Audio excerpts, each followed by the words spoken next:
mesdames et messieurs les ministres, mesdames et messieurs les membres du bureau, mesdames et messieurs les parlementaires, mesdames et messieurs les élus locaux, monsieur le président du Trombinoscope, monsieur le président du jury, mesdames et messieurs les journalistes et éditeurs de presse, mesdames et messieurs. Avant toute chose, j'aimerais souhaiter un joyeux anniversaire au Trombinoscope. Cette année 2026 marque en effet un double millésime, avec d'abord le 155e anniversaire de la création du tout premier Trombi par Léon-Charles Bienvenu, alias Touche-à-tout, et aussi le 45e anniversaire de la renaissance du titre. Nous étions alors en 1981. Félix Collin, journaliste parlementaire, vient de couvrir l'élection de François Mitterrand. Peu de temps après une dissolution réussie, c'est la vague rose aux élections législatives. Voyant chacun un peu perdu pour reconnaître tant de nouveaux députés, Félix Collin a alors l'idée de cette anti-sèche visuelle. Et la préface de ce tout premier numéro de 1981 est un bijou d'humour. Félix Collin expliquait qu'il fallait, je cite, « aider à reconnaître les députés et distinguer un barbu de Landerneau ou de Castelsarrasin, nouvel élu du peuple, d'un Iroquois en vacances ».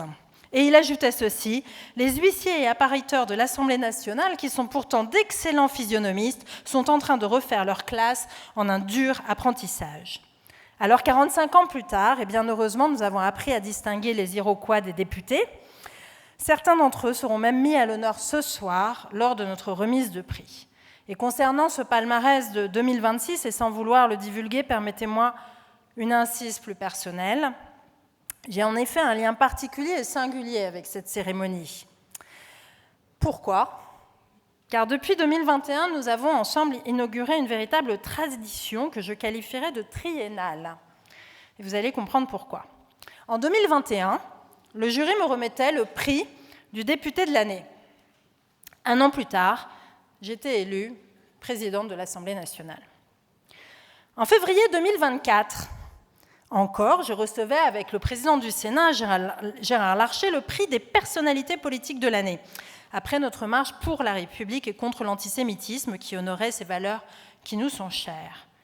Et vous connaissez l'adage, jamais donc 203. Après les cérémonies de 2021 et 2024, c'est donc avec une certaine impatience, vous l'aurez compris, que j'attends les prix de l'année prochaine. Mesdames et messieurs les journalistes, plus sérieusement, dans cette période tourmentée et tourbillonnante pour nos démocraties, votre rôle est plus crucial que jamais. À quelques semaines des élections municipales, et alors que se multiplient les fausses informations et les ingérences étrangères, nous avons besoin de vous. Besoin de votre capacité à éclairer les débats, à distinguer le vrai du faux, à faire primer la raison sur l'émotion, la nuance sur la passion. Je veux donc vous remercier pour tous vos articles affûtés et éclairés. Alors même si vos critiques sont parfois aussi tranchantes et intransigeantes que les caricatures de notre cher Touche-à-tout d'il y a 155 ans. Mais parler de la presse libre, c'est aussi penser à ces voix que l'on veut bâillonner, censurer et enfermer. Mesdames et messieurs les journalistes, je voudrais avoir ici, avec vous tous, une pensée pour votre confrère, Christophe Glaise. Il a fêté la semaine dernière ses 37 années en détention sur le territoire algérien. Avec la représentation nationale, lors du question au gouvernement du 3 février dernier, nous avons réaffirmé toute notre mobilisation pour exiger sa libération immédiate. Fin janvier, avec le président de la Commission des Affaires étrangères et le président du groupe d'amitié France-Algérie, j'avais reçu la famille de Christophe pour leur promettre que nous ne lâcherons rien jusqu'à ce qu'il soit libre, car la France ne transige jamais, ni avec la liberté d'informer, ni avec la sécurité de ses ressortissants. Alors, mesdames et messieurs, alors que nous célébrons la liberté de la presse, une vieille tradition nous réunit donc aujourd'hui, un moment un peu magique, et pour nous autres politiques, une vraie parenthèse enchantée, puisque pendant 1 heure, les plus critiques d'entre vous seront autorisés, que dis-je, encouragés, à dire du bien de nous, à nous remettre des prix, à nous faire des compliments. C'est un moment aussi rare que précieux et vous comprendrez pourquoi, année après année, je tiens à ouvrir cette cérémonie. Je vous remercie donc tous pour votre présence et c'est avec plaisir que je cède la parole à Alexandre Farreau, président du Trombinoscope. Madame la Présidente de l'Assemblée nationale, Mesdames et Messieurs les ministres, Mesdames et Messieurs les parlementaires, Mesdames et Messieurs les ambassadeurs, Mesdames et Messieurs en vos grades et qualités, chers partenaires, chers jurys, chers amis, il y a des moments où il faut savoir s'arrêter. Parce que tout s'accélère, parce que les décisions s'enchaînent, parce que les responsabilités s'alourdissent. S'arrêter un instant pour prendre de la hauteur, regarder le chemin parcouru et reconnaître celles et ceux qui le rendent possible. La France ne tient pas par des mots, elle tient par des femmes et par des hommes, par leur constance, par le sens de l'équilibre, par leur capacité à tenir le cap, souvent sous contrainte. Depuis 2 ans, avec les prix régionaux du Trombinoscope, nous sommes allés à votre rencontre dans les territoires, au plus près des réalités. Partout, la même chose est apparue, pas une revendication, pas une attente formulée, une évidence, le besoin de reconnaissance, le besoin de continuité et parfois le besoin de prendre le temps de se retrouver autour de ce qui nous unit. Ce soir, nous avons voulu créer ce temps-là, une parenthèse, un moment à part pour s'émouvoir, réfléchir et peut-être sourire. Madame la Présidente, l'an dernier, vous aviez comparé cette cérémonie au César de la vie politique. Nous ne pouvions évidemment pas la nommer ainsi, mais nous vous avons entendu. Alors nous sommes revenus à l'essentiel, à la matière, à ce qui traverse le temps, le bronze, le marbre, des matériaux bruts, sobres, durables, non pas pour figer, mais pour transmettre.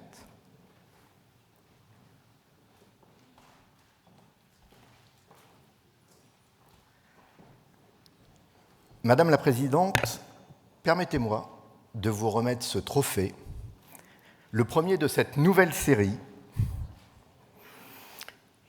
C'était un souhait, nous l'exauçons. Il salue votre accompagnement sans faille en complément du prix de la personnalité de l'année 2023 que nous vous avions remis aux côtés du président Gérard Larcher à la suite de la marche du 12 novembre 2023 que vous avez évoquée.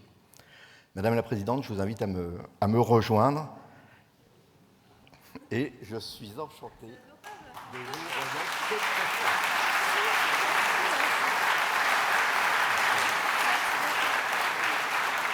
Vous voulez dire un petit mot quand même ? C'est bon. Merci, Madame la Présidente.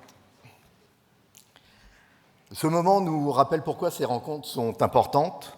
Elles donnent du sens à l'engagement public. Et c'est précisément dans cette logique que le Trombinoscope ouvre aujourd'hui une nouvelle étape. Nous prenons l'initiative d'un cycle consacré à nos souverainetés. Conçu comme un cadre de réflexion durable, destiné à s'inscrire dans le temps long, pour rendre visibles les choix stratégiques qui engagent le pays et redonner au débat le temps qu'il mérite. Chaque opus s'articulera autour d'un documentaire, d'un hors-série du Trombinoscope et d'un rendez-vous public, avec une ambition claire, mettre en lumière, clarifier les enjeux et ouvrir un espace de débat. Le premier sera présenté à l'occasion du Salon de l'Agriculture. Il s'intitulera « Le cri de nos campagnes, réveillons-nous ».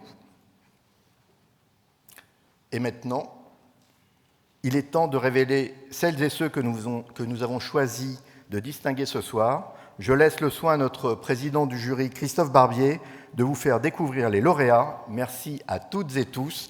Et je vous souhaite une très très belle soirée. Madame la Présidente, Madame la Ministre, Mesdames et Messieurs les élus, chers amis, l'année 2025 fut une année sans élection, mais pas sans émotion.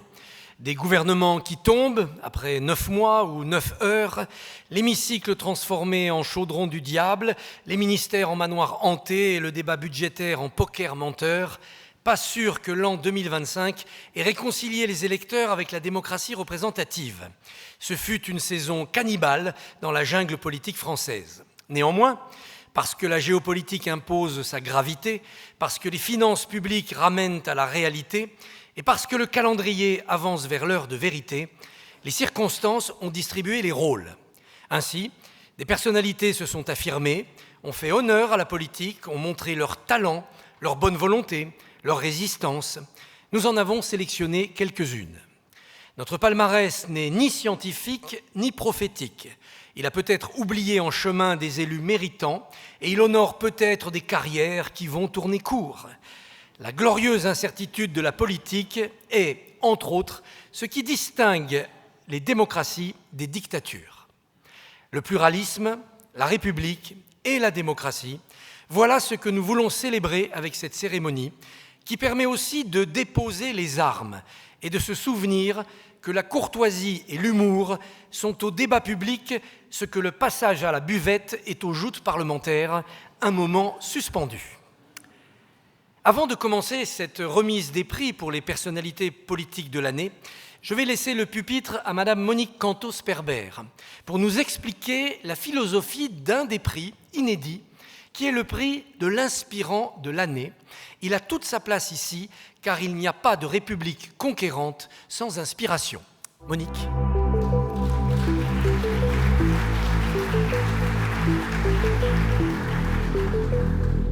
Me voici dans la situation un peu délicate, mais nécessaire, où il faut que je dise quelques mots pour le choix que nous avons fait de la personnalité inspirante de l'année, une jeune femme que je pense très peu de personnes dans cette assemblée connaissent.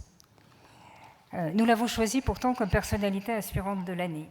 Laissez-moi vous en parler. Hong Wang a 34 ans.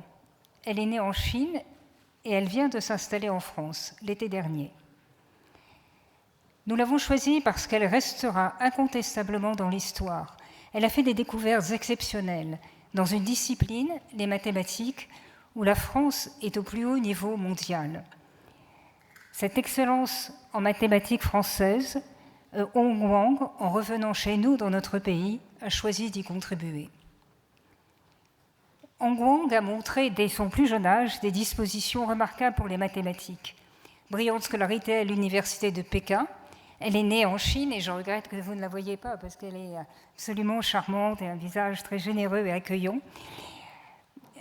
Elle obtient son bachelor en mathématiques et elle entend parler d'un concours que l'École normale supérieure et l'École polytechnique organisent pour recruter de très bons étudiants mathématiciens chinois en 2010, les faire venir en France et les former en France. Hong Kong se présenta à ce concours et réussit le concours de l'X. Alors j'étais directrice de l'École normale supérieure à ce moment-là et je regrette vraiment, au vu des résultats, que l'initiative n'ait pas duré plus longtemps. Elle arrive à l'X, se fait remarquer, études très brillantes, master à sa clé, mais n'imaginez pas que c'est une forte en maths, sans état d'âme ni questionnement. Même si elle a trouvé en France des conditions d'études enthousiasmantes par l'accueil qu'elle a reçu, l'attention dont elle a bénéficié, et surtout cette exigence à la fois implacable et bienveillante qui caractérise encore les institutions d'élite françaises, elle a douté. Et elle a même pensé abandonner les mathématiques et se tourner vers l'architecture. Elle s'est donc fait recruter pour faire un stage dans un cabinet d'architecte. Mais ses professeurs sont venus la chercher et l'ont ramenée aux mathématiques. Ils l'envoyèrent faire une thèse au MIT avec celui qui était le plus apte à la guider dans les recherches qui étaient désormais les siennes, l'analyse numérique et la théorie de la mesure. Après sa soutenance de thèse au MIT, toutes les portes s'ouvrent devant elle. Elle enchaîne des postes prestigieux aux États-Unis, elle publie des articles remarqués, elle reçoit des prix, des distinctions, mais en France, on la suit toujours. On lit ce qu'elle publie et les spécialistes de son domaine de recherche comprennent que quelque chose est en train de se passer.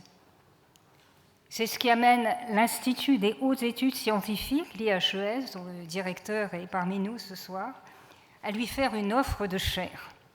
L'IHES, c'est une institution hors du commun qui rassemble à Bure-sur-Yvette quelques chercheurs, 7 ou 8, pas plus, presque tous lauréats des plus grandes distinctions internationales, qui mènent avec leurs invités, leurs postdocs et tous ceux qui les entourent des recherches remarquables.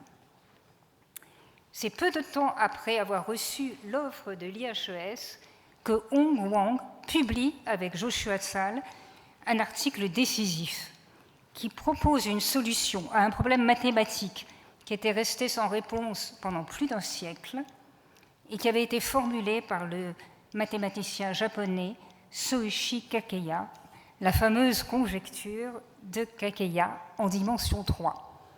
Alors, la solution proposée par Hong Wang, je ne vais pas m'étendre, permettait de lever une difficulté majeure. Elle permettait une avancée immense pour mieux saisir comment les ondes et les fréquences se distribuent, se comportent dans l'espace, avec des perspectives d'application technologique considérables, remarquables. Cette publication fait sensation. Hong Wang appartient désormais au cercle très restreint des personnalités pressenties pour la médaille Fields, qui sera décernée cet été, au mois de juillet, à Philadelphie, par le Congrès international de mathématiques. La médaille Fields, donc la plus grande distinction scientifique, décernée tous les 4 ans à un mathématicien de moins de 40 ans.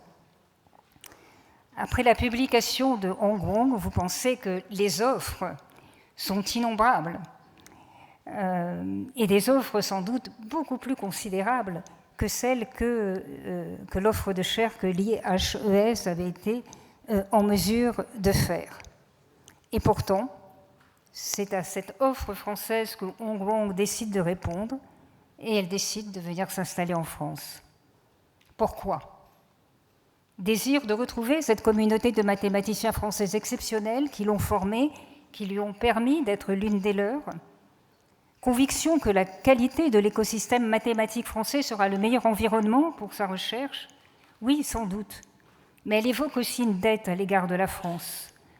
Lors de ses recherches, alors qu'elle avait du mal à avancer, on lui fit lire un article d'Alain Caunes, l'un des plus grands mathématiciens français d'aujourd'hui, qui expliquait qu'en mathématiques, je cite, « Il y a un espace de liberté grand ouvert à celui qui sait le découvrir en respectant les règles. Et alors, la première chose qui compte, c'est de devenir soi-même sa propre autorité. » Lorsqu'elle a lu ces mots, Hong Wang a sans doute pensé qu'ils lui étaient personnellement destinés. En tout cas, elles lui ont donné la confiance en elle sans laquelle elle n'aurait absolument pas pu poursuivre ses recherches. Alors, une personnalité inspirante, c'est une personnalité capable de nous redonner confiance dans ce que notre pays incarne dans le monde, avec le style qui est le sien, cette excellence française, faite de précision, de rigueur, mais aussi de non-conformisme et d'esprit de liberté. C'est de cela que viennent la réussite et le prestige des mathématiques françaises et d'institutions uniques comme l'IHES. La puissance d'innovation que la France peine à retrouver aujourd'hui viendra aussi de la préservation de la recherche fondamentale, de la capacité de bien former les jeunes avec de véritables exigences. La France, dans bien des domaines, reste un pôle d'attraction. Hong Wang nous le rappelle, et elle a décidé d'y contribuer. C'est pourquoi notre jury l'a retenue à l'unanimité comme personnalité inspirante de l'année. Et si vous souhaitez la rencontrer, sachez que nous organiserons, que le Trombinoscope organisera, à la fin du mois de mai sans doute, une réunion en son honneur qui rassemblera aussi une partie de la communauté mathématique française. Et ce sera une manière de dire notre sympathie et nos remerciements à une jeune femme extrêmement brillante qui a choisi la France. Le premier prix remis maintenant pour la partie plus politique de notre cérémonie est le prix de la révélation de l'année. La révélation de l'année 2025 est-elle venue en taxi ou en métro aujourd'hui ? En tout cas, dans les sondages, elle grimpe en 4x4 et certains lui promettent une fusée pour mise sur orbite présidentielle. Mais quel est le coût du pass Navigo pour l'Élysée ? C'est Yves Tréhard, représentant toujours jeune d'un journal bicentenaire, Le Figaro, qui va remettre le prix.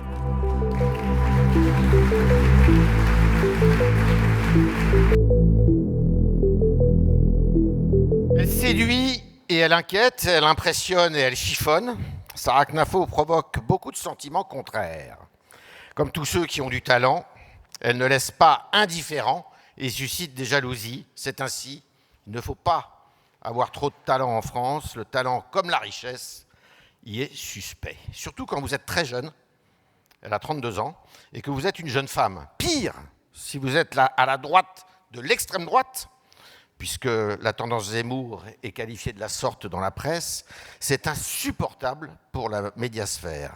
Sarah Knafo, la compagne du diable, à la ville comme en campagne, ne peut donc qu'attirer l'antipathie des écotiers à l'éructation haineuse. Ils se reconnaîtront. Ne leur en déplaise, Sarah Knafo est la révélation de l'année 2025 du trombinoscope dans le cirque politique actuel, où évolue de moins en moins de grands fauves, la députée européenne exerce un magnétisme certain. Certes, c'est une intello qui maîtrise davantage la théorie des principes que la pratique des transports en commun. Certes aussi, elle a peut-être encore beaucoup à apprendre, mais quand on est indécollable sur Milan Kundera, la Sarah avec un H, du livre, du rire et de l'oubli, c'est qu'on a les clés pour se frotter au réel. Au-delà, qui se cache vraiment derrière ce redoutable sourire XXL, cette cascade de cheveux bruns et cette petite robe couleur soleil qu'elle porte comme un étendard? On ne sait pas. On l'a dit menteuse quand ça l'arrange, traqueuse avant de passer à la télévision. Quoi qu'il en soit, elle possède l'art du contre-pied. On l'a connue zémouriste, avec des idées bien arrêtées, mi-identitaires, mi-trempées dans le bon vieil ordre gaulliste des années 60. Mais elle en pince à présent pour Zoran Mamdani, le nouveau maire de New York, non pour le wokisme, mais sa façon de mener une campagne souriante. On l'a naguère entendu tirer à boulet rouge sur la mondialisation heureuse, mais voilà qu'elle veut chanter Paname, ville heureuse. On l'a vu cultiver le chant des peurs, mais elle prône maintenant le bonheur, qui est incompatible, dit-elle, avec la peur. On l'a cru trumpiste, version musclore, mais elle prône maintenant le bonheur. Mais elle prône maintenant la Suisse, c'est son modèle. Son modèle, oui, la Suisse et ses référendums, évidemment. Elle a souhaité la mort du RN, du Rassemblement national, mais son ambition aujourd'hui est de fédérer toutes les droites, derrière elle, bien sûr. Aurait-elle changé? Je n'ai pas une once d'extrémisme en moi, confie-t-elle. Après tout, Paris, dont elle brigue la mairie, vaut bien une messe pour cette jeune Française, élevée dans la Seine-Saint-Denis voisine. Il y a là comme une revanche. Certains se demandent si elle peut aider Rachida Dati à gagner. Et si c'était le contraire?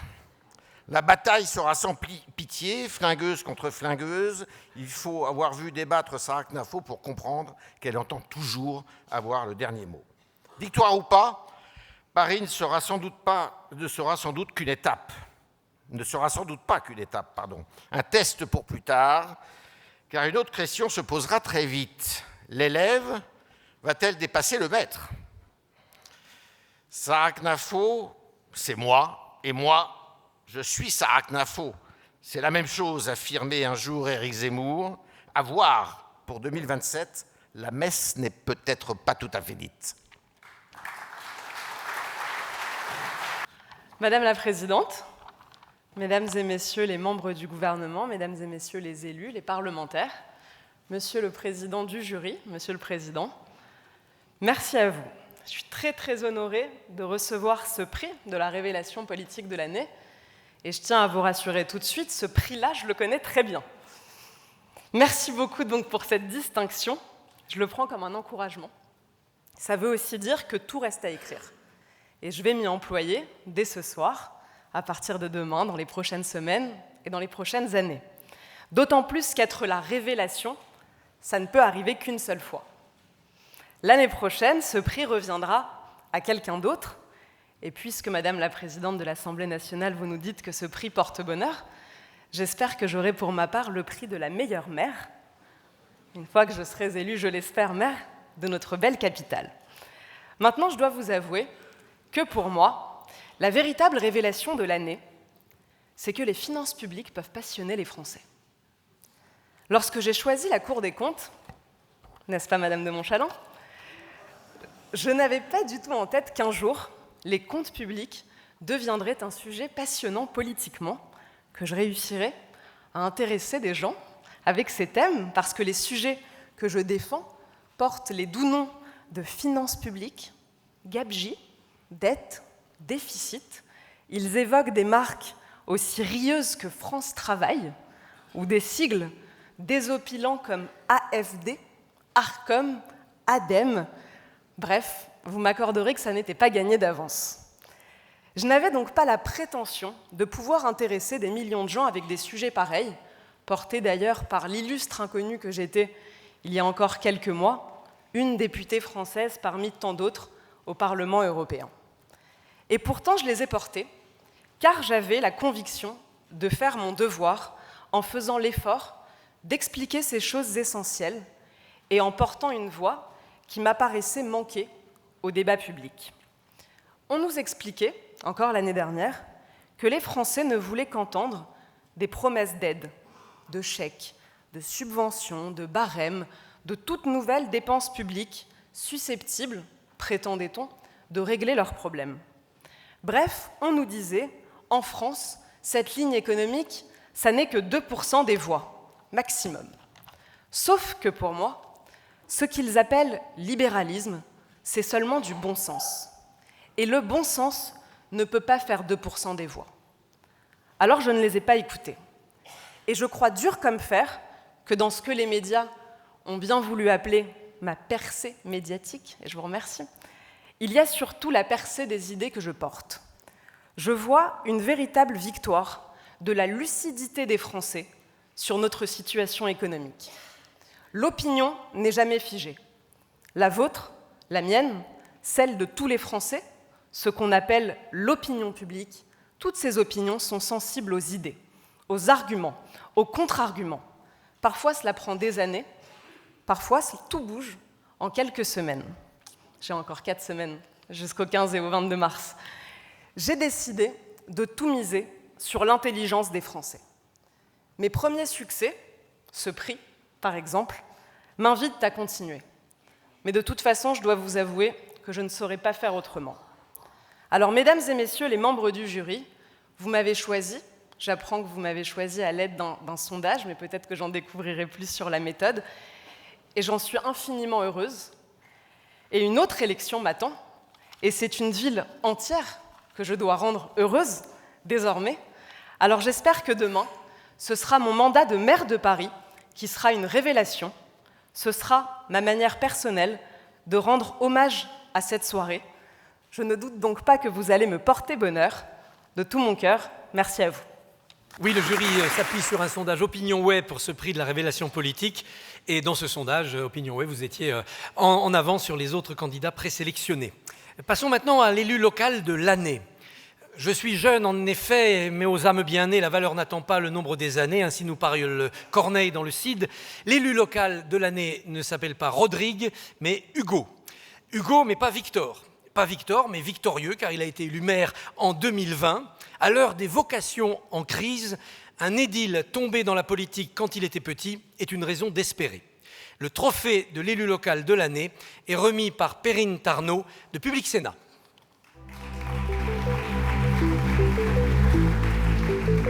Alors, à la veille effectivement des élections municipales et au terme de mandats qui ont été marqués d'abord par le Covid, par des tensions, parfois par des violences verbales, voire physiques, notre jury a eu envie de récompenser cette année l'engagement des maires, mais plus spécifiquement celui des jeunes générations.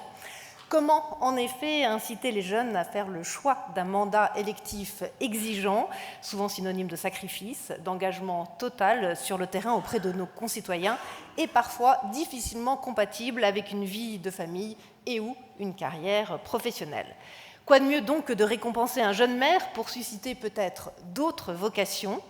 Alors, entendons-nous bien ce soir, il ne s'agit pas de récompenser un jeune pour faire du jeunisme, mais à cet âge de la vie où la primauté à l'individu, la construction individuelle et donc une certaine forme d'égoïsme domine, il est plutôt question ici ce soir de célébrer le non-individualisme et de porter ainsi une attention accrue à une période de la vie où un jeune peut choisir le bien commun. Alors, comment choisir ce jeune maire ? Eh bien, le jury du Trombinoscope a tout simplement récompensé le plus jeune d'entre eux. Notre lauréat est Hugo Biolay, maire de Vinzieux dans l'Ardèche, 550 habitants.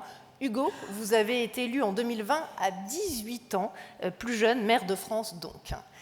des parents engagés dans l'associatif, un sens du collectif et le culot de présenter une liste à peine votre bac en poche.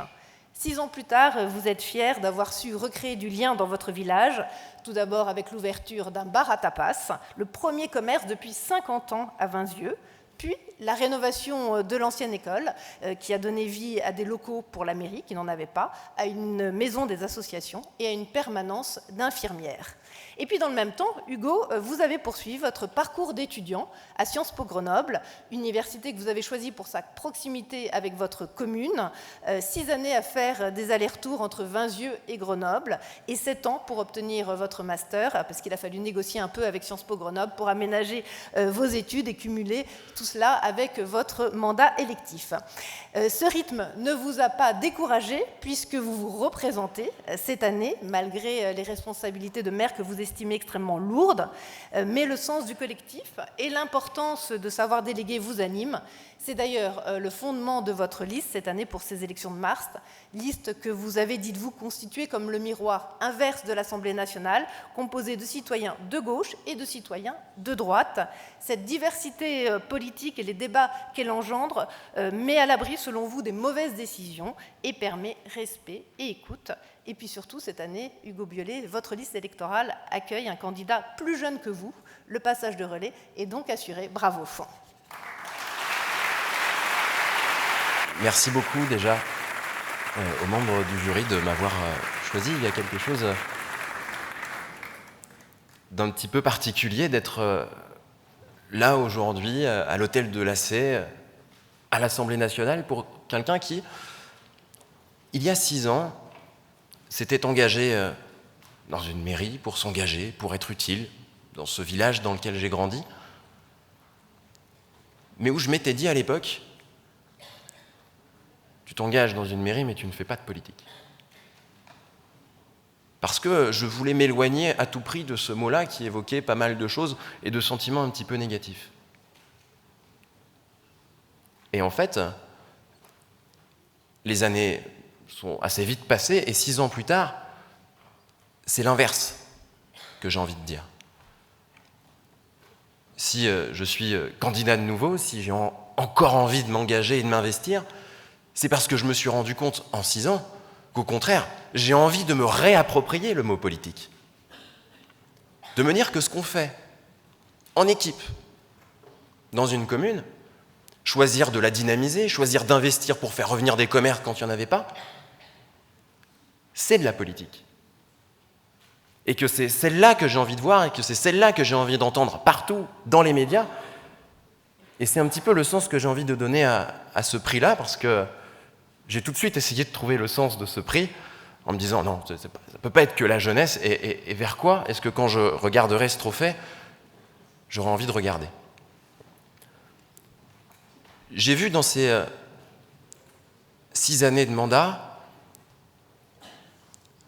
à quel point la crise, les crises ont progressé dans notre pays.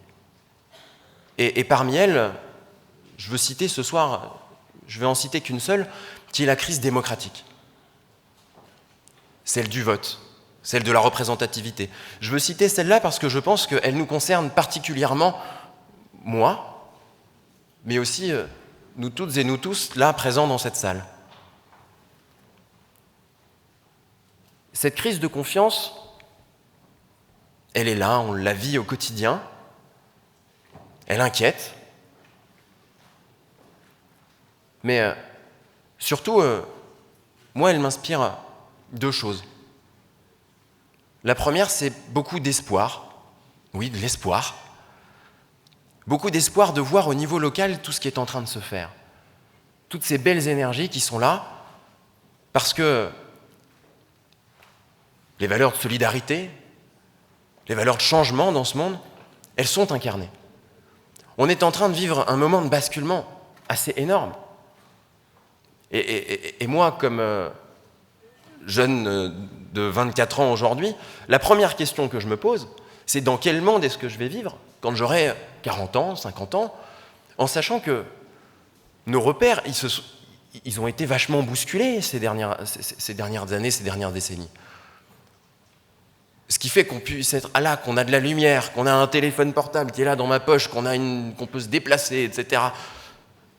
C'est qu'on a vécu toute une période dans laquelle on avait des ressources plutôt illimitées, ou en tout cas on le pensait, et puis une croissance très forte. Tout ça est tombé. Et on est en train de devoir se réinventer. Et cette réinvention, oui, elle bouscule. Et moi, j'ai cet espoir-là qu'on ne tombe pas dans la simplicité du populisme, que l'on ne tombe pas dans la simplicité de désigner des identités pour leur dire que c'est la faute de... mais qu'on réussisse à construire des trucs solides, des politiques publiques robustes dans les territoires. Et j'en ai vu tout plein quand, là, l'été dernier, je me suis baladé et que j'ai vu des maires qui ont réouvert des commerces, ramené des personnels de santé dans leur commune, bosser sur le logement, bosser sur le bien vieillir, etc., etc. Il y a plein de trucs qui se font. Alors moi, je viens avec cet espoir-là, avec ce mot pour tous ces élus locaux, et puis cette attente de voir toutes ces belles choses pouvoir se transformer correctement à tous les échelons de notre pays. On en a bien besoin. Donc, encore merci beaucoup pour ce prix. Présider Atos, société qui fournit les radars pour nos routes, puis se faire appeler Monsieur le Commissaire, c'était finalement assez logique. À la Commission de Bruxelles, l'Européen de l'année 2025 a placé les GAFAM en garde à vue. Ils s'en retrouvent privés de visa pour les États-Unis, mais quand on a son patronyme, on regarde le Far West depuis Ouessant. Le prix est remis par Brigitte Boucher de France Info.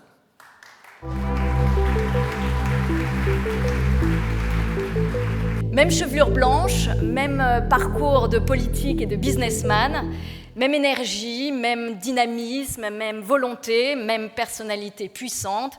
Donald Trump avait tout pour s'entendre avec Thierry Breton. Et pourtant, s'ils défendent tous les deux farouchement la souveraineté, c'est bien elle qui en fait deux ennemis irréconciliables. Thierry Breton a l'Europe au cœur, pour ne pas dire aux tripes.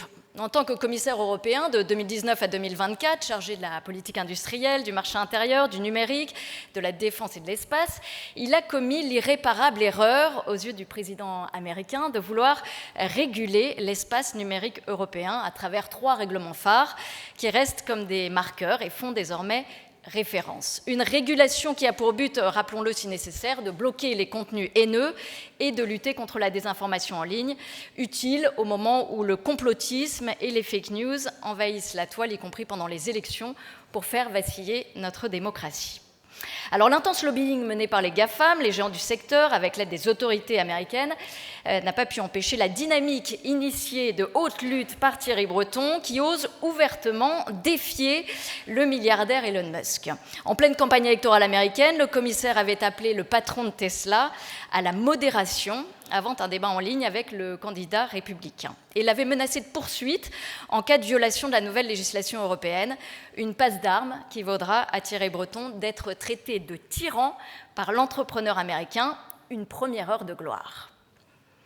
Deuxième étage de la fusée, une amende de 140 millions de dollars pour non-respect des règles provoque la colère d'Elon Musk, la moutarde montonnée du milliardaire autant qu'au président américain, désarmement des toboggans, vérification de la porte opposée, il ne descendra finalement plus de l'avion. La sanction tombe, le 23 décembre dernier, il est privé de visa. Adieu Disneyland et la Silicon Valley. Adieu Palm Beach et la 5e avenue, adieu les burgers et les French fries, adieu aussi l'inflation galopante, les tirs à balles réelles de la police de l'immigration, adieu surtout l'inflation et surtout adieu le libéralisme. De la démocratie en Amérique, Tocqueville avait vu juste. Qu'en restera-t-il ? Le despotisme et la tyrannie de la majorité menacent-ils la plus grande démocratie du monde ? Quand le free speech dénigré par Donald Trump n'est plus une référence, c'est bien la liberté qui est menacée. Liberté d'expression, liberté d'aller et venir, liberté de croire et de ne pas croire, liberté de s'habiller comme bon nous semble. Vous n'aurez pas notre liberté de penser. Dans sa nouvelle stratégie de sécurité nationale publiée récemment, Donald Trump parle d'un effacement civilisationnel de l'Europe. Washington cible pêle-mêle les instances européennes qui sapent la liberté politique et la souveraineté, les politiques migratoires, la censure de la liberté d'expression et la répression de l'opposition politique. Oui, L'Europe est progressiste et conservatrice. L'Europe et sa longue tradition de terre d'accueil. L'Europe dans sa diversité, dans sa complexité. L'Europe et la France des Lumières, loin du manichéisme et de la tentation de l'illibéralisme trumpien. L'Europe de Schuman et de Monnet, l'Europe de la réconciliation, de Gaulle-Adenauer, Giscard, Schmitt, Mitterrand-Kohl. L'Europe pour la paix, dont le sens n'est pas galvaudé aujourd'hui. Nous sommes fiers de l'avoir défendue par le plus européen des Français, capable de se dresser face à l'impérialisme américain, au macartisme et à la censure, avec honnêteté, droiture et conviction, loin des petites combinaisons entre amis. À l'heure des prédateurs, l'Europe ne se laissera pas vassaliser comme une proie devant l'ogre états-unien. Elle doit affirmer sa puissance, for sure, et elle peut compter sur un homme, Thierry Breton, européen de l'année pour le trombinoscope, comme une évidence, for sure. Alors j'ai découvert déjà quelques-uns assis au premier rang qui ont été très justement primés, d'autres peut-être qui vont l'être. Mais alors moi je suis un intrus là. Non mais d'abord je tiens à remercier le président du jury, je ne l'ai pas salué pour cet honneur qui m'est fait, mais je ne vais pas paraphraser un moment bien plus illustre pour moi, auquel j'ai fait référence, mais ce prix, je le dédie à Donald Trump, quand même. Non. Du reste, Monsieur le Président, si un jour j'ai mon visa, de nouveau, et que j'ai la chance de pouvoir de nouveau faire la queue à l'immigration à New York, sans même peut-être devoir présenter mon portable pour pouvoir être accepté aux États-Unis. Comme je l'ai été pendant 10 ans, j'ai été titulaire de la carte verte. J'ai même hésité à devenir américain, pour ne rien vous cacher. Alors j'étais déjà sénégalais, je me suis dit que ça faisait beaucoup quand même. Oui, parce que depuis 40 ans, c'est mon deuxième pays. Quand j'avais votre âge, à l'époque, on faisait un service militaire. Et moi, j'ai fait mon service militaire à New York, comme professeur de maths. Il y avait deux postes de coopérants à New York. J'y suis resté, j'ai créé ma première entreprise, et j'ai rencontré mon épouse. Et puis, j'ai fait que faire des allers-retours dans ce pays que, comme beaucoup d'entre nous ici, j'aime, j'ai aimé, et je continue à aimer. Parce que l'Amérique, c'est pas rien. C'est une terre d'opportunités, c'est une terre où tout est impossible, c'est une terre de contraste, c'est une terre de violence. C'est une terre qui a vu le meilleur ou le pire. C'est la première démocratie, quelques années avant nous. C'est une très grande démocratie. Et ça doit le rester. C'est aussi un pays qui a vu des heures plus sombres, en 1920, avec le Ku Klux Klan, avec le suprématisme, avec le jeunisme. Je me souviens, j'habitais à la 93e rue, et la 86e rue, on l'évitait. Elle avait mauvaise réputation. Alors un jour, je demande, mais qu'est-ce qui se passe ? Vous savez, c'est le quartier allemand. Ben oui, beaucoup de quartiers, c'est cosmopolite à New York, bien sûr. C'est la ville. Ah oui, mais entre 1933 et 1936, il y avait des drapeaux dans la rue. Parce que la population allemande, émigrée, qui avait fui l'Allemagne après la Première Guerre mondiale, qui était comme beaucoup d'Allemands choqués par les conséquences et la mise en œuvre du traité de Versailles, était fiers de voir l'Allemagne se relever. Et oui, la rue était pavoisée de croix gammées. C'est aussi ça, les États-Unis. Donc il faut les aimer pour ce qu'ils sont. Alors on vit une période actuellement qu'est-ce qu'elle est, mais moi j'ai confiance dans ce pays. Et donc oui, mon souhait à moi, c'est pas comme certains d'entre vous, d'avoir un prix l'année prochaine très mérité par rapport à ce qu'ils feront. Moi, c'est d'aller remettre ce prix à Donald Trump. Parce que lorsqu'il m'aura à nouveau autorisé à franchir l'Atlantique, ça voudra dire, j'espère, que les choses auront un peu bougé. Auront un peu bougé pour les États-Unis, mais aussi pour nous. Alors je vais vous dire comment j'ai reçu, moi, cette information le 23 décembre. J'étais à Dakar, chez moi, et d'abord je ne l'ai pas cru. Parce que ça n'a pas de sens. Ça n'a pas de sens parce qu'au fond, je n'ai fait que mon travail. J'étais commissaire européen, certes, je l'ai fait avec passion.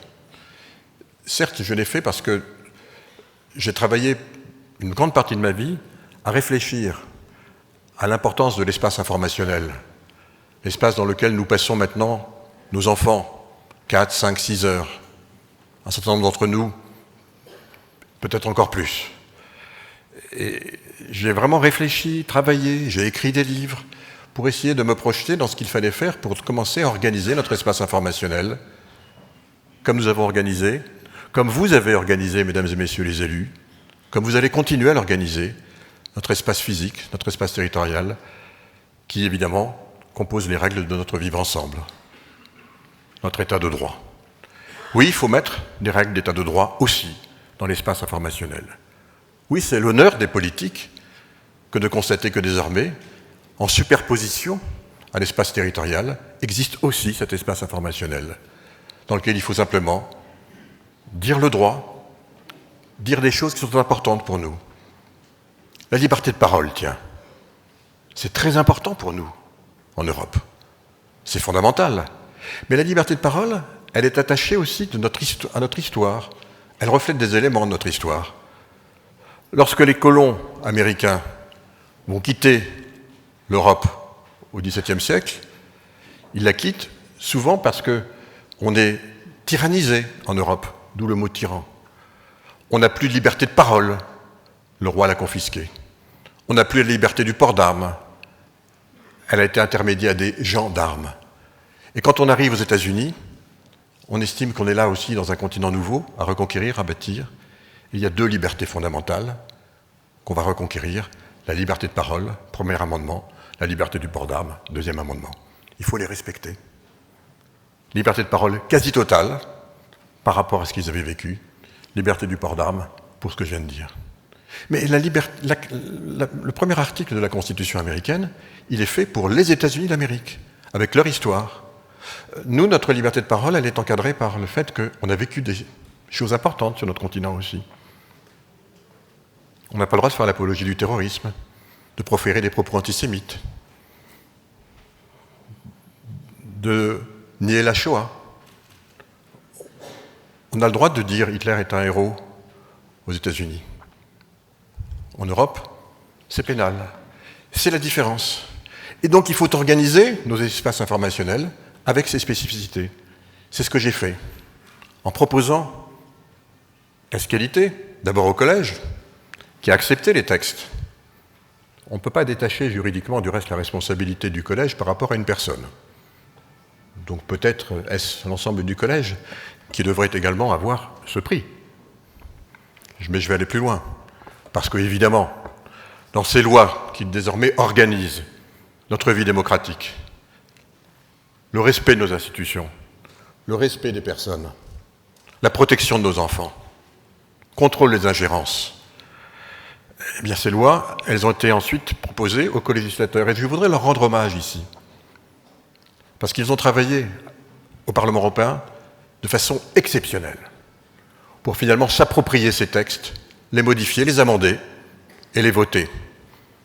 Pareil pour le Conseil européen, qui est notre autre co-législateur. Et voyez-vous, 90% des députés européens, mesdames et messieurs, 90%, chers amis, ont voté pour nos lois qui encadrent l'espace informationnel. Le DSA, le DMA, le Data Act, le DGA, les AI Act, à peu près à 90%. C'est à eux aussi que je dédie ce prix. Parce que c'est eux qui ont fait ces lois. Donc vous voyez, une décision mais finalement, beaucoup d'heureux. Et donc, je dirais une seule chose, longue vie à l'Europe, et merci infiniment pour toutes celles et tous ceux qui, avec moi, après moi, vont continuer ce combat pour maintenir dans notre espace informationnel bien ce que nous sommes, se battre pour nos valeurs, et quelles que soient les tentatives de les monétiser, de les marchander, sauront dire non avec moi. Non. Merci. Le jury du Trombinoscope aime récompenser les duos de parlementaires quand ils sont de véritables additions. Entre président et rapporteur de commission d'enquête, il paraît que ce n'est pas toujours le cas. Avec nos deux lauréats d'obédience différentes, ce fut exemplaire.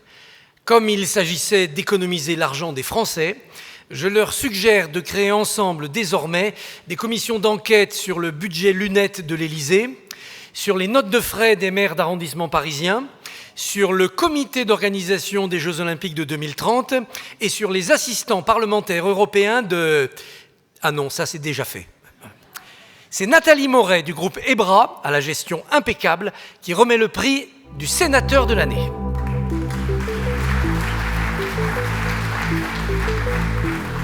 Je suis très heureuse cette année encore de parler des sénateurs.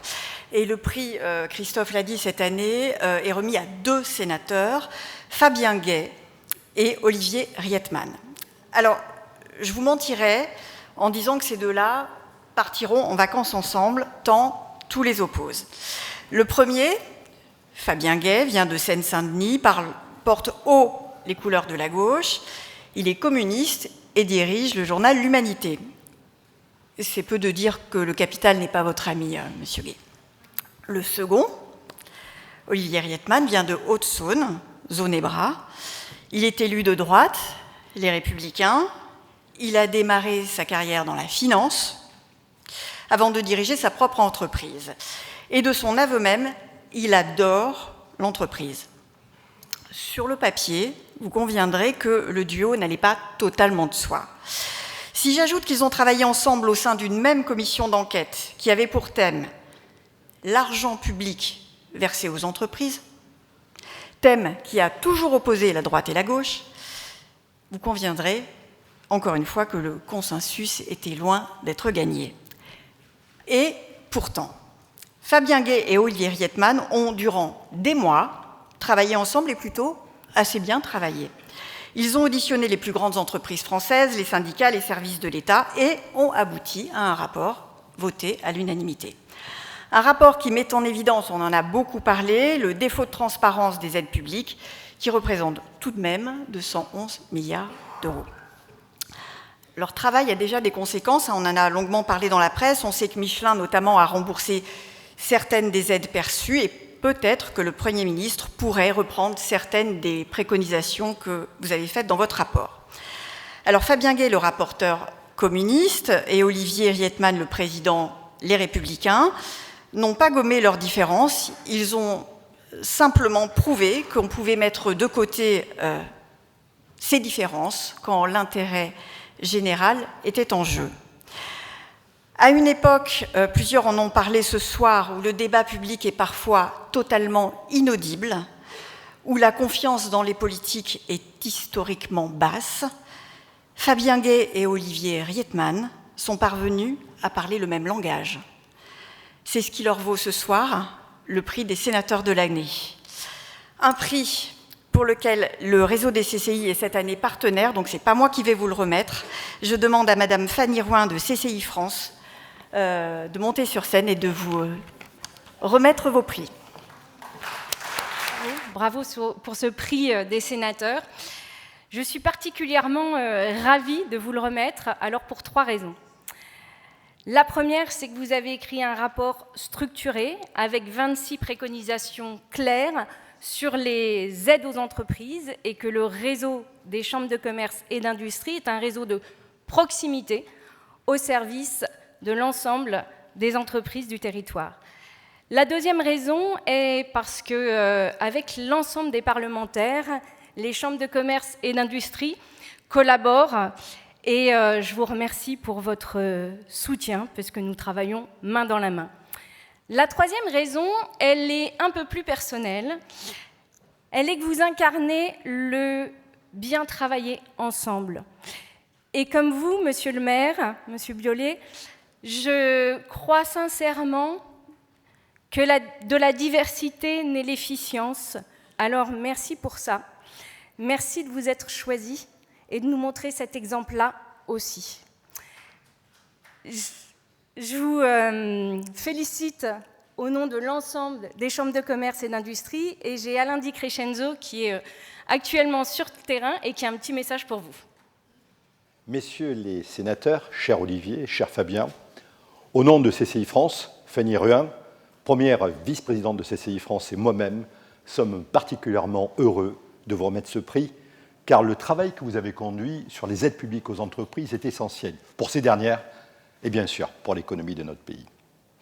Il est essentiel car votre rapport est un pas décisif vers une information exhaustive, vers une transparence obligatoire, vers une optimisation évidente et vers une réponse nécessaire entre est-ce un cadeau aux entreprises ou la compensation d'une fiscalité excessive.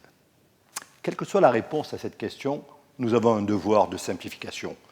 2200 dispositifs recensés, de traçabilité, de pilotage, d'évaluation, d'efficacité, car il s'agit de 200 milliards d'euros, et bien sûr d'analyse compétitive, car nous devons aussi soutenir nos entreprises face au dumping organisé par des pays tels que les États-Unis ou la Chine. Pour finir, messieurs les sénateurs, ensemble, au-delà des clivages politiques, vous avez rappelé, et c'est un combat que nous partageons côté Chambres de commerce et d'industrie, qu'une aide publique n'a de valeur que si elle est compréhensible, accessible et définitivement utile à l'activité, à l'emploi et à l'investissement. Merci pour ce travail exigeant et structurant, et encore bravo à tous les deux. Merci beaucoup pour ce prix. Je dois l'avouer, recevoir un prix est toujours un moment agréable, surtout en politique, où les critiques que j'appellerais des scuds sont plus fréquents que les trophées, alors on apprend à apprécier ces moments. J'aurais volontiers savouré celui-ci sans réserve, mais hier encore, le CEVIPOF publiait une étude indiquant que 78% des Français déclarent ne pas faire confiance à la politique. Cela nous rappelle utilement que la reconnaissance entre pairs ne vaut que si elle s'accompagne surtout de la confiance de nos concitoyens. Cela étant dit, ce prix est avant tout la reconnaissance du travail du Sénat dans son ensemble, dans sa méthode et de l'esprit dans lequel nous essayons quotidiennement d'exercer nos responsabilités. L'attelage n'était pas évident. Vous l'avez dit, Nathalie, un sénateur de Seine-Saint-Denis communiste, un sénateur de la Haute-Saône plutôt libéral humaniste. Pourquoi ? Parce que le libéralisme ne vaut rien si on laisse des gens au bord de la route. Ça devient de l'ultralibéralisme et c'est destructeur. Et pourtant, merci, cher Fabien, sans nous étriper, nous avons travaillé sérieusement, dans le respect des idées de chacun, sur un long temps, sans animosité et, je le précise, sans recherche du buzz permanent. Cette distinction rappelle ainsi quelque chose d'essentiel. Le bicamérisme est un pilier de notre démocratie. Permettez-moi d'exprimer un léger regret. Notre rapport sur les aides publiques aux entreprises a suscité de nombreux commentaires, certains très pertinents, d'autres étaient plus créatifs. Il m'en reste un en particulier. 211 milliards d'aides publiques. 211, c'est trop. 211, c'est faux. 211, une belle niche où aller chercher de l'argent. 211 milliards, c'est une honte. Cyrano aurait dit « c'est un peu court, jeune homme ». On aurait pu dire bien d'autres choses, en somme. Notamment que la contrepartie, c'est 1217 milliards de cotisations, charges et impôts payés par les entreprises cette même année où il y a eu ces 200 millions. C'est 21 millions de salaires versés à 21 millions de salariés pour 700 milliards. Manifestement, tout le monde n'a pas eu le temps de le lire jusqu'au bout, ce rapport, ce qui est dommage, car la conclusion est claire. Les aides aux entreprises sont indispensables. Indispensables à notre économie, indispensables à l'emploi, indispensables à la compétitivité. Nous avons plaidé pour davantage d'évaluation, vous l'avez dit Nathalie, de transparence, d'efficacité, mais en aucun cas pour la suppression des aides, ce qui aggraverait encore davantage la situation de notre pays et la compétitivité de nos entreprises. Et si un jour nous pouvons nous passer des aides publiques aux entreprises, ce sera une excellente nouvelle. Cela voudra dire que nous aurons enfin réussi à alléger durablement le coût du travail et le poids des cotisations qui pèsent sur les salaires. Churchill disait « Le succès ne dure pas, l'échec ne tue pas, le plus important c'est d'avoir le courage de continuer. » Alors malgré ce succès, malgré le pseudo-échec de la communication qui a été fait à travers de ce rapport, je vais continuer à promouvoir l'entreprise, ces femmes et ces hommes, de l'ouvrier aux dirigeants, et de les mettre au centre du village. Ce sont eux qui créent les richesses dont notre pays a besoin pour des politiques publiques ambitieuses. Merci.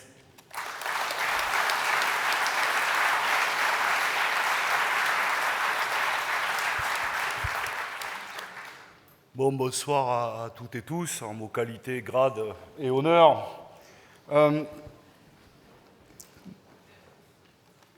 Moi, trois choses. La première, je suis extrêmement heureux d'avoir ce prix avec Olivier, auquel je tiens à associer l'ensemble des sénatrices et sénateurs de la Commission, qui nous ont accompagnés pendant 6 longs mois, l'administration, qui a joué un rôle déterminant, l'administration sénatoriale, les agentes et les agents du service public, qui font vivre ce service public de nos assemblées respectives, avec beaucoup de professionnalisme et de dévouement, et donc je veux évidemment les associer, puis évidemment nos équipes parlementaires respectives.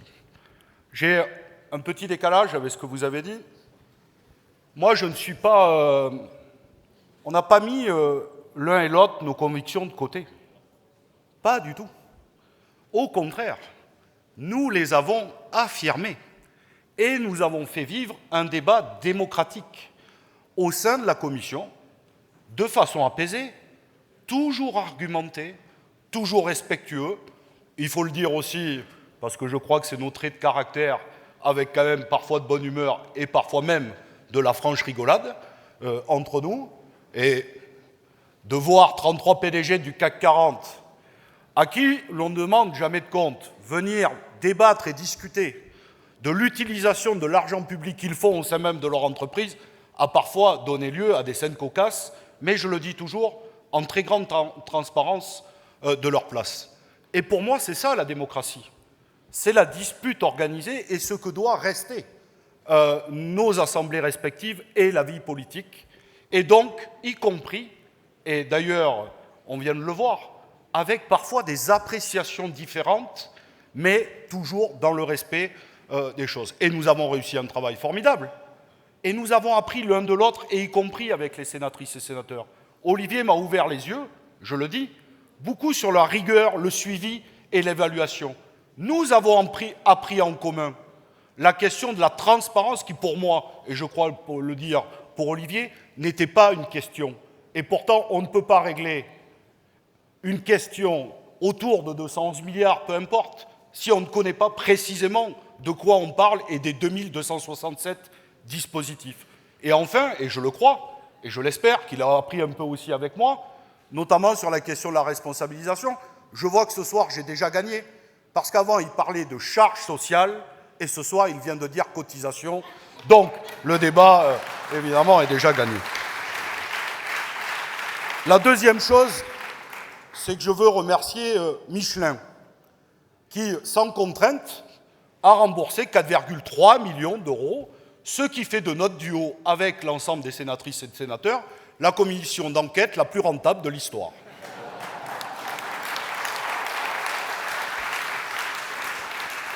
Avec 0 €, puisque nous n'avons fait aucun déplacement, 0 dépensé.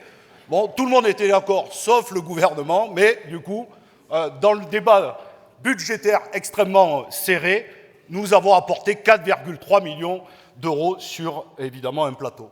Je veux remercier, évidemment, aussi Bernard Arnault et l'ensemble des PDG qui ont joué le jeu de la transparence, je le dis, et puis les journalistes, évidemment, qui ont fait vivre ce rapport, ces recommandations, ces 211 milliards. Tu as eu une belle formule, parfois de façon cocasse. Moi, je le dis, c'est la force de notre démocratie de pouvoir contester, ajouter, retrancher, dialoguer, si on s'appuie sur les faits et non sur des vérités alternatives. Et c'est la force d'une démocratie comme la France, d'avoir un pluralisme des idées auquel il faut tenir coûte que coûte. Parce que nous voyons un vent mauvais souffler d'outre-Atlantique jusqu'à l'Italie, où les vérités alternatives et les ingérences électorales sont maintenant légion, poussées par des algorithmes puissants, dans une alliance avec la tech. Et donc le travail rigoureux des journalistes, qui permettent à chaque concitoyen et concitoyenne de se forger une opinion libre et éclairée du monde qui l'entoure pour pouvoir participer à la transformer, est indispensable. Donc indépendance, pluralisme, évidemment médias privés, mais aussi besoin d'un audiovisuel public fort. Enfin, et la dernière, c'est que je n'ai jamais considéré, mais je crois comme Olivier, que la vie ou la politique était une affaire personnelle. Donc ce titre, je ne le prends pas pour moi, je le partage évidemment, comme je l'ai dit, je le partage avec mon groupe qui a posé cette question. Est-il normal qu'une grande entreprise qui touche des aides publiques, verse des dividendes, la même année puisse licencier? Et nous avons posé des recommandations sur cette question de la responsabilisation. Et surtout, je dédie ce titre à tous les syndicalistes qui se battent partout dans le pays. Ils sont souvent invisibilisés, parfois méprisés, traités de voyous, et pourtant, comme les élus locaux, ce sont des hommes et des femmes qui donnent de leur temps dans l'intérêt général, et souvent de façon désintéressée.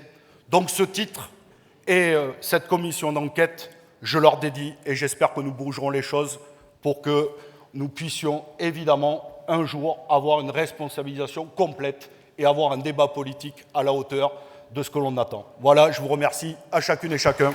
Très belle soirée. Le problème avec le député de l'année 2025, c'est que les journalistes ont épuisé tous les jeux de mots possibles à partir de son patronyme. Même lui s'y met avec clip vidéo et lunettes présidentielles. Mais après l'automne parlementaire que nous avons vécu, nul doute que cette remise de prix sera l'un des moments de notre soirée. Le trophée est remis par Ludovic Vigogne, pour l'éternité journaliste de l'Express, mais prêté avec option d'achat à la tribune dimanche.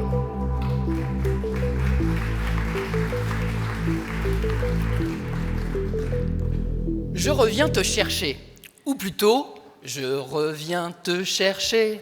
C'est ainsi, Olivier Faure, que vous avez choisi d'intituler votre livre très autobiographique sorti au printemps dernier.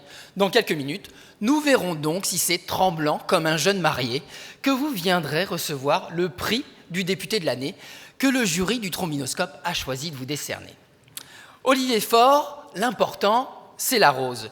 Ce n'est pas vous qui allez me démentir. Ah, le Parti socialiste, sa fraternité, son unité, sa camaraderie, c'est à lui que dès vos 16 ans vous avez adhéré. C'est sous sa bannière que vous vous êtes fait élire et réélire sans discontinuer depuis 2012. Député de Seine-et-Marne, c'est là que vous avez tout appris aux côtés de François Hollande, puis de Jean-Marc Ayrault. Ah, ils avaient de jolis noms, vos guides. Mais aujourd'hui, c'est vous le patron. Ce printemps, vous avez été réélu pour la 3e fois premier secrétaire du PS. Contrairement au Congrès de Marseille en 2023, il n'y a eu ni soupçon de tricherie, ni échange de noms d'oiseaux. Personne ne vous a accusé d'avoir volé l'orange du marchand. Et votre autorité s'en est trouvée légitimée, même si vous savez très bien qu'en interne, on ne vous fera jamais beaucoup de béco. Olivier Faure, la solitude, ça n'existe pas. La solitude, Ça n'existe pas, la solitude. Ça n'existe pas, la solitude, bah, ça n'existe pas. Cet automne, en effet, vous n'avez pu vous passer l'un de l'autre longtemps avec Sébastien Lecornu. C'est ensemble que vous avez mené des négociations serrées sur les textes financiers dès le lendemain de la nomination du Normand à Matignon. Avec ce Premier ministre-là, un lien de confiance s'est immédiatement noué, même si vous vous connaissiez assez peu. D'emblée, celui-ci a compris vos contraintes et vous a offert des victoires très symboliques, en mesure de convaincre vos troupes de ne pas le censurer. De votre côté, vous avez fait le pari que les gains que vous empocheriez vous permettraient de rééquilibrer le rapport de force à gauche face à Jean-Luc Mélenchon. Au final, au terme de ces 4 mois de pourparlers entre Sébastien Lecornu et vous, la France a pu être dotée d'un budget. Alors, qui a gagné, qui a perdu? On ne sait rien, on ne sait plus. Enfin, les macronistes et les partisans de la bonne tenue des comptes publics ont eu une idée assez précise sur ce point. C'est le cas aussi de Patrick Martin, le patron du MEDEF. Ne vous a-t-il pas confié récemment qu'en vous observant, il avait pris une leçon de négociation? Et maintenant, que vais-je faire, de tout ce temps, que sera ma vie? Mais vous posez-vous vraiment cette question, Olivier Faure? À 57 ans, vous êtes devenu un leader qui compte sur l'échiquier politique. Dorénavant, les médias se disputent vos interventions, alors que, de nature taiseuse, vous prenez toujours soin de peser chacune de vos paroles. Côté coulisses, vous cherchez à écrire la partition de la présidentielle en tentant d'imposer une primaire de François Ruffin à Raphaël Glucksmann afin de désigner le candidat de cette gauche en 2027. C'est un secret de polichinelle. Vous vous verriez d'ailleurs très bien dans ce costume.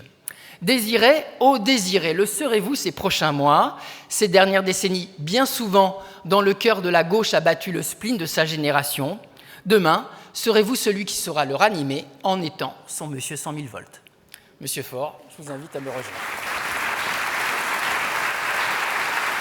Chers amis, merci de participer à cette cérémonie très curieuse. C'est bien la première fois que je reçois ce type de prix et je dois dire que ça m'a été plus facile que de gagner un congrès. Donc, je le prends avec bonheur, avec honneur, même si j'ai entendu ce que vous pouviez dire, cher Ludovic Vigogne, des raisons qui avaient motivé cette longue discussion, mais je vais vous donner les miennes. Et la raison pour laquelle, avec Sébastien Lecornu, nous nous sommes entendus, j'ai lu, là aussi, les journalistes ont pour habitude de chercher dans les relations personnelles, dans la pipolisation, dans la romance, chercher à raconter une histoire qui est en réalité une histoire de démocratie, plus proche de celle que viennent de raconter Olivier et Fabien. Nous sommes partis d'un constat simple. Il n'y a pas de majorité dans ce pays, ni pour la droite, ni pour la gauche. Et donc, quand il n'y a pas de majorité, que les Français ont choisi de ne donner de majorité à personne, quand ils l'ont fait avec une participation qui était inédite depuis plus de 40 ans, c'est qu'ils ont fait passer un message aussi.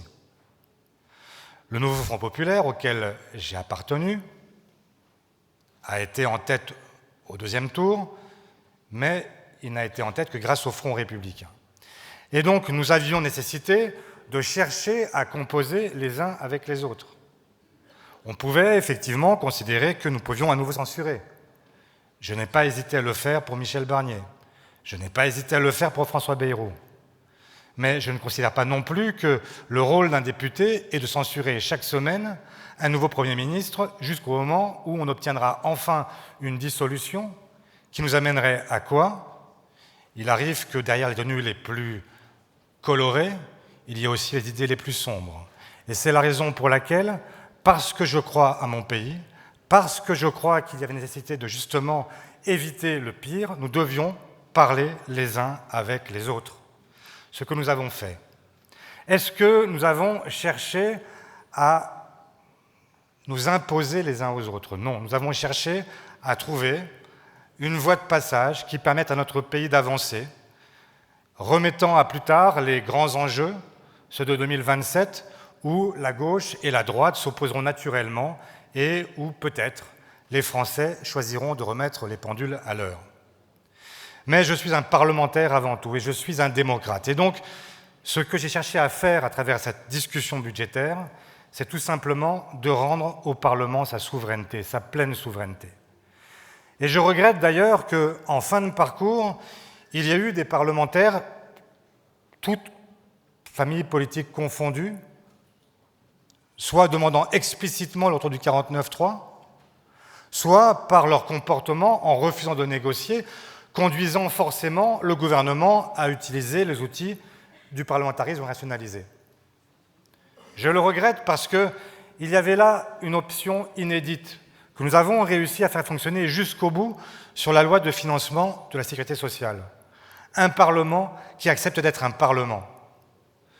Depuis 1958, les parlementaires, chaque année, viennent pendant 3 mois discuter du budget. On n'entendait jamais parler d'eux. D'ailleurs, la presse s'intéresse très peu à ce débat, pour des raisons qui sont assez simples à comprendre.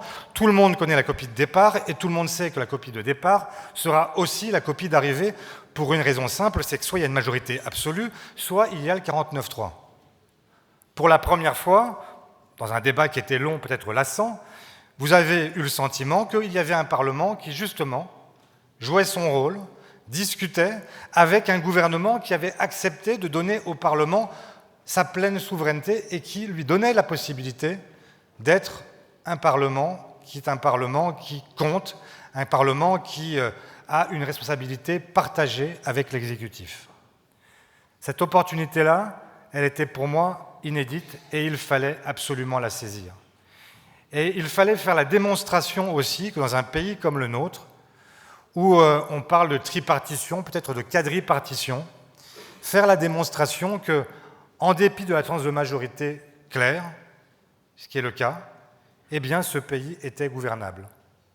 Et que personne ne puisse dire dans les prochaines échéances qui vont venir qu'il est un seul parti ou un seul camp politique qui serait en mesure d'offrir à la fois une majorité absolue et une capacité à gouverner.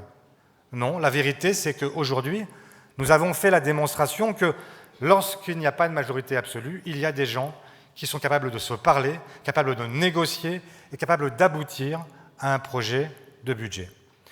Voilà, je crois que c'est la démonstration que, au fond, la République fonctionne dès lors qu'il y a des républicains, que la démocratie existe dès lors qu'il y a des démocrates, et c'est la raison pour laquelle je ne veux pas être plus long, et vous dire que ce trophée, je le partage évidemment avec toutes celles et ceux qui croient en la démocratie, toutes celles et ceux qui croient au Parlement, toutes celles et ceux qui, à gauche comme à droite, croient que nous vivons à l'abri pour un temps qui nous est donné, mais que la démocratie est fragile, qu'elle peut à tout moment sombrer et qu'il faudra donc que nous la défendions ensemble et que c'est ce qui fait l'honneur de celles et ceux qui se sont baptisés républicains. Voilà, merci.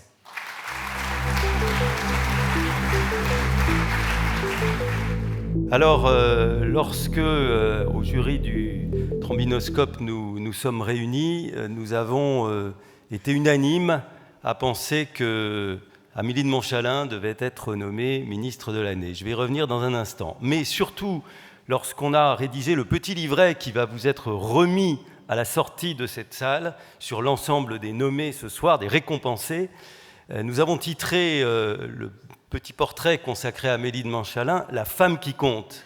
C'est dire l'intuition de ce jury unanime, parce que, bien entendu, nous savions que Amélie de Montchalin allait encore progresser fortement dans son parcours. La femme qui compte, donc. Donc oui, vous avez appris à compter, Amélie de Montchalin, dans les meilleures écoles, HEC, Harvard Business School, vous avez exercé dans les banques les plus prestigieuses. Et puis vous avez vite compté en politique, en allant auprès de ceux qui aspiraient aux plus hautes fonctions, Nicolas Sarkozy, Valérie Pécresse, Alain Juppé.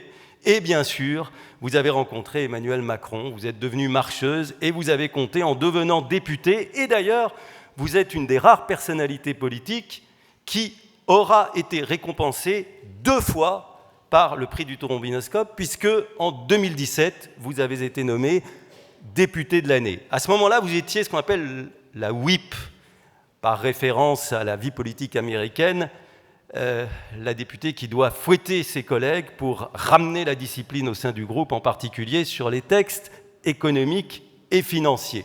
C'est dire que vous avez du caractère, de la fermeté, peut-être aussi un petit peu de certitude, comme cette première génération des députés macronistes qui s'est cassé les dents ensuite sur la crise des Gilets jaunes, et on vous avait parfois reproché de parler trop vite ou d'asséner des vérités qui n'étaient pas suffisamment confrontées au terrain. Vous l'avez payé politiquement, comme l'a rappelé douloureusement sans doute pour vous Christophe Barbier, mais les épreuves en politique forgent le caractère et précèdent les rebonds. Alors voici l'acte 2, celui qui nous a décidé unanimement à vous nommer personnalité ministre de l'année lors de notre réunion du jury. L'acte 2, c'est votre nomination comme ministre en charge du budget, des comptes publics.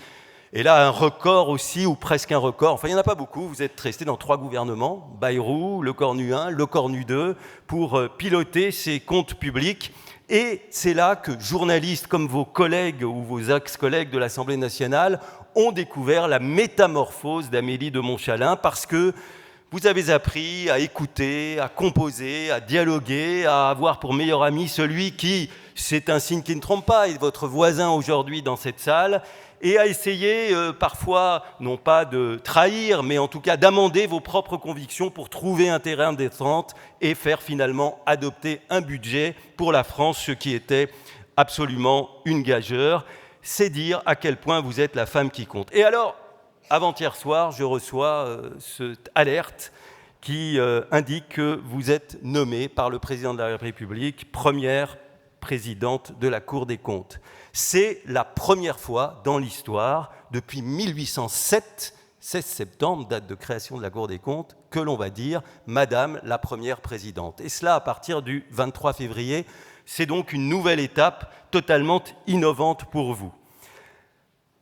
Après avoir passé 500 heures au Parlement pour débattre du PLF et du PLFSS, vous allez pouvoir passer 28 ans à la première présidence de la Cour des comptes pour veiller à la qualité de nos finances publiques. C'est dire si le président de la République a considéré que le défi était important et qu'il fallait de la patience pour rétablir nos équilibres budgétaires. Lorsque vous étiez ministre de la fonction publique, vous avez déclaré ceci. C'était il y a une dizaine d'années. Aujourd'hui, on nomme soit des gens proches de soi, soit des gens que les grands corps prestigieux vous amènent sur un plateau. Nous devons nommer des gens qui ont des compétences. Alors des compétences, personne ne doute que vous en avez, vous l'avez prouvé.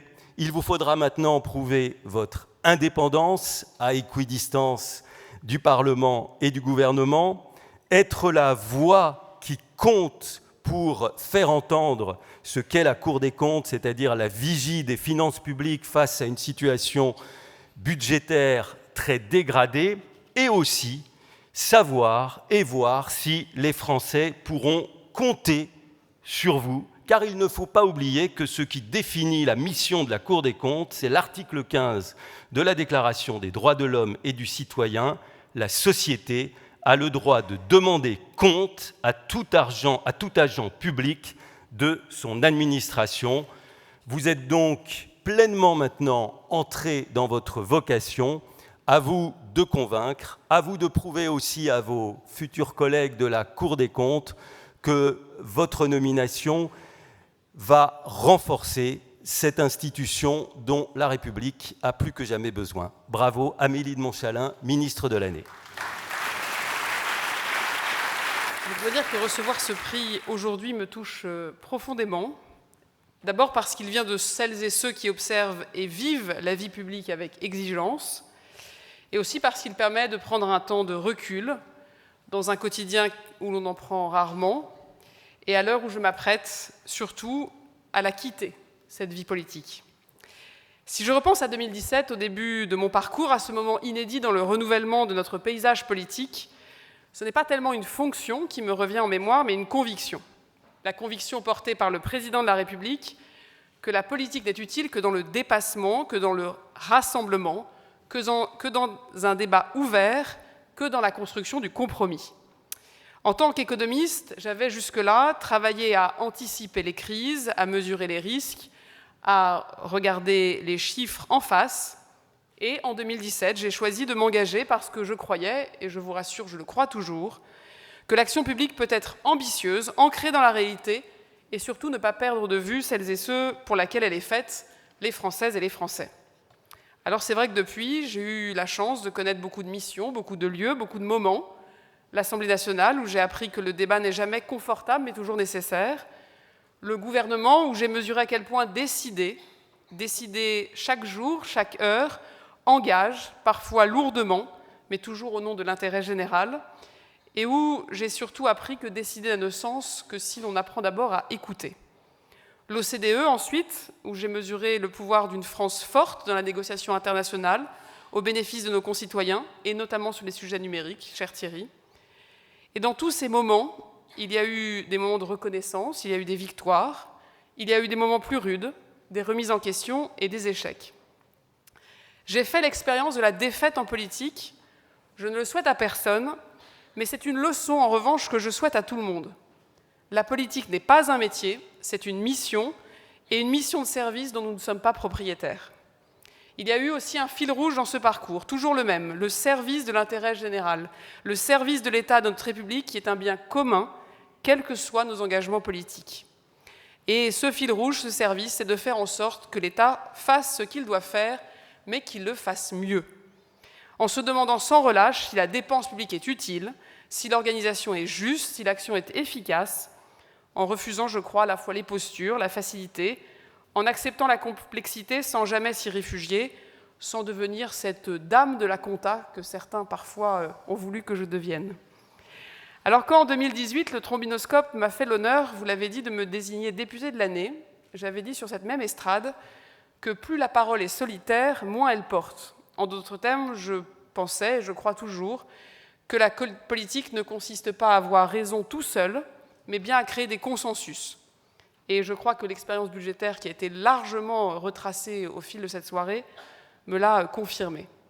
Je ne crois pas qu'on puisse servir la démocratie en évitant les sujets difficiles. Je ne crois pas qu'on puisse servir la démocratie en ne parlant qu'avec ceux avec qui on est d'accord d'emblée. Je crois qu'on ne sert pas les Français en contournant les sujets qui fâchent. Je crois au contraire qu'on les sert en regardant avec sérieux, avec méthode, avec respect, y compris ce qui est le plus difficile.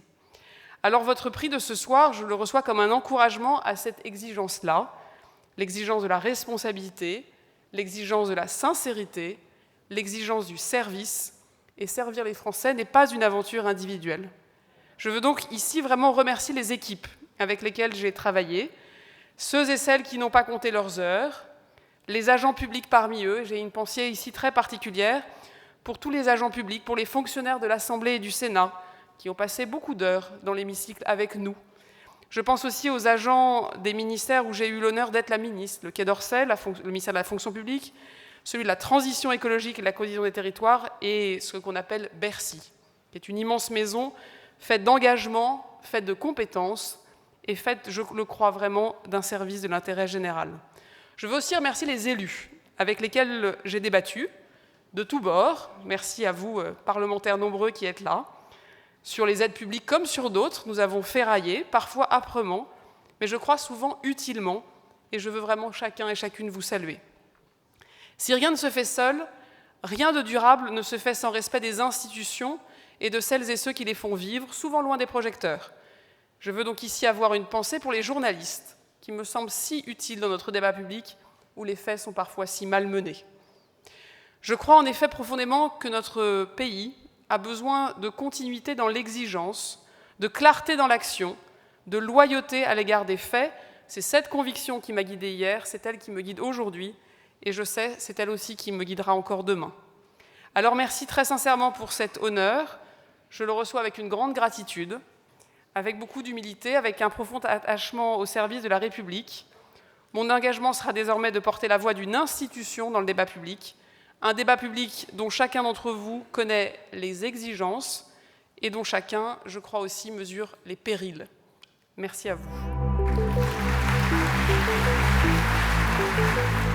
Madame la ministre Amélie de Montchalin, le jury du Trombinoscope a désigné personnalité politique de l'année 2025 le Premier ministre, lequel vous a demandé de recevoir son trophée à sa place. Hausse des impôts, réunion avec les socialistes, prix du trombinoscope. Chaque fois qu'il veut échapper à une corvée, ça tombe sur vous. Sébastien Lecornu est la personnalité politique de l'année 2025, mais il serait plus juste de dire la personnalité politique du second semestre de 2025. Néanmoins, comme chaque jour a compté double pour lui depuis septembre, cette récompense est méritée. Les Français le connaissaient peu. Ils ont découvert un plantigrade politique matutinal qui s'adresse à eux d'épautron-minet certains jours depuis le perron de Matignon, sourcils en bataille, pour leur dire que tout va mal, mais que le pire n'est jamais sûr, avant de rentrer dans sa tanière XVIIIe siècle. Pendant 3 mois, il nous a rendu des comptes dans la cour, et aujourd'hui il se fait remplacer par la patronne de la Cour des comptes. Sorti de la grande muette, Sébastien Lecornu n'en est pas devenu plus bavard. Ce n'est même plus de la rareté de parole, c'est de la rétention d'informations. Mais les Français apprécient l'humilité, la bonne volonté, la patience opiniâtre et l'ego sous contrôle du Premier ministre. Il pousse si loin la discrétion qu'il n'est pas venu ce soir parce qu'il y avait trop de monde. Il faut l'équilibre des institutions, a écrit Montesquieu. C'est pourquoi, face à l'Élysée, il y a autant de modestie à Matignon. Ayant peu de détails croustillants à se mettre sous la dent, les gazettes se délectent du soupul porté en dessous de la veste de costume, ainsi que des poireaux qui dépassent du cabas du Premier ministre quand il fait son marché à Vernon.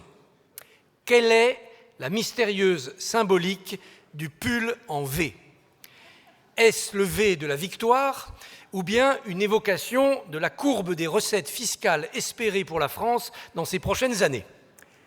Quelle est la signification du poireau, à part exorciser le match de rugby Galles-France de dimanche prochain? Pour le pays, les carottes sont cuites. Pour le macronisme, c'est la fin des haricots. La République est dans les choux et le feuilleton politique est un navet, mais pourquoi le poireau? Sébastien Lecornu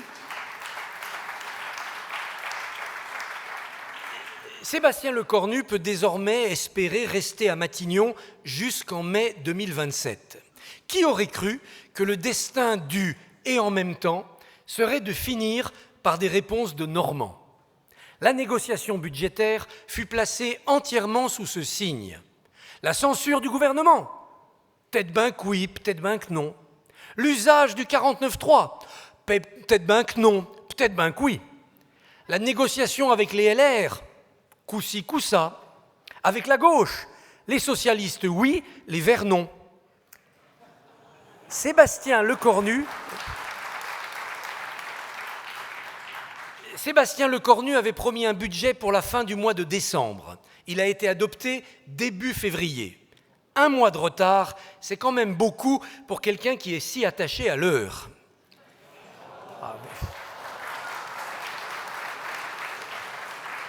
Enfin, et c'est peut-être la raison profonde de cette récompense, il y a chez Sébastien Lecornu quelque chose de rare dans la classe politique, voire quelque chose de rarissime en ce moment. Il n'est pas candidat à l'élection présidentielle. C'est d'ailleurs son meilleur atout pour la gagner. Après avoir été l'instigateur du grand débat de 2019, il pourrait devenir l'acteur du grand combat de 2027.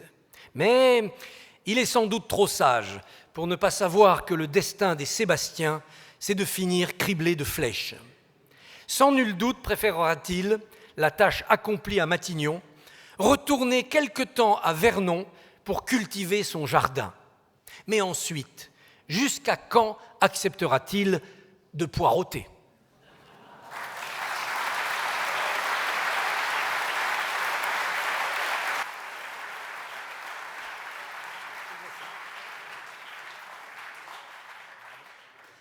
Comme je connais encore l'adresse de Matignon, je vais pouvoir lui livrer dans son jardin, qui est un grand jardin. Et je vous remercie pour le travail, je crois, que vous avez salué. Et tout ce que vous avez dit sur le pull en V, je vais lui demander, je vous reviendrai vous répondre. Merci beaucoup. J'adresse mes remerciements les plus chaleureux à nos fidèles partenaires de cette cérémonie, CCI France, la FEPEM, Arkea Banque, entreprises et institutionnelles, l'Institut Opinionway, ainsi que nos partenaires médias, LCP, Assemblée nationale et Public Sénat. La prochaine cérémonie du trombinoscope dans les territoires aura lieu justement en Normandie, le 16 avril, avant de continuer notre tour de France des régions et de terminer l'année en mettant à l'honneur les élus des territoires d'outre-mer.